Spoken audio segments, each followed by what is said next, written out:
I've always been fascinated by the difference between masculine and feminine and how that relates to not just sexual relationships, but who we are and how we relate to the world. And in the last few months, since being single for the first time in a long time, I've had some interesting experiences around that I want to share with you. I've realized that previous girlfriends and even my ex-wife were what you might call more masculine women. And I don't mean in appearance, there are beautiful women, but more in temperament, personality. They were, very direct people, very decisive, wanted to be in control all the time. I also realized that was very much a reflection of how I was at the time. When I was younger, I don't think I wanted to take responsibility for myself, which means I wasn't really in a position to take responsibility for other people. That's not what I was looking for in a relationship. Now, my situation is very different now. The girl I'm seeing now is really feminine, which means sometimes I don't know how to deal with that. Sometimes it drives me a bit crazy, but the sexual chemistry is like nothing I've ever experienced before. So it's been interesting to observe this.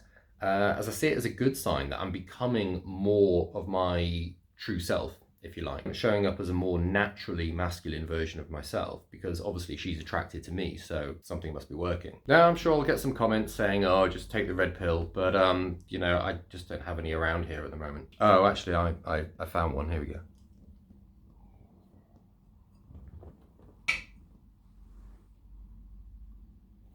What have I been doing? I just want to read you a very short passage from this book by David Deida, and it's called The Way of the Superior Man. If a man is very masculine by nature, then he will be attracted to a very feminine woman. The more neutral or balanced he is, the more balanced he will prefer his woman. And if a man is more feminine by nature, his energy will be complemented by the strong direction of a more masculine woman. For instance, a more masculine man can expect that any woman who really turns him on and enlivens him will also be relatively wild, undisciplined, bonkers, chaotic, prone to changing her mind, and lying. This kind of woman will be much more healing and inspiring to him than a more balanced or neutral woman who is steady, reasonable, trustworthy, and able to say what she means in a way he can understand. Now, if I want to analyze that, then I guess I could say my parents divorced when I was 12. I didn't see my dad very much. I was brought up with my mum and her partner, who was a woman, and my sister, so very female household. A big part of my kind of life journey was trying to figure out my masculine identity, which involve sometimes kind of rejecting it and sometimes overcompensating by being too brash or arrogant. But like I say, that was 10 years ago. And since separating and living on my own, I've definitely changed. Partly because I'm free of that relationship and that scaffolding that kind of keeps you being in a certain way, keeps you who you are. But also just because I've been free to do whatever I want and I've had to stand on my own 2 feet.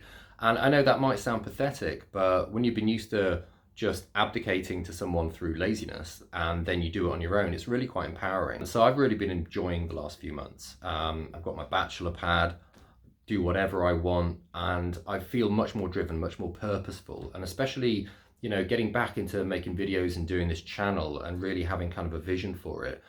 It really feels like I'm kind of bringing out the best in me. I'm being myself. This feels like a much more authentic kind of expression of me rather than just taking the easy route, basically. So for me, this feels like the beginning of an interesting journey that I think I might share with you. And I wonder if you've had any experiences or insights around this kind of thing. I'll keep you updated.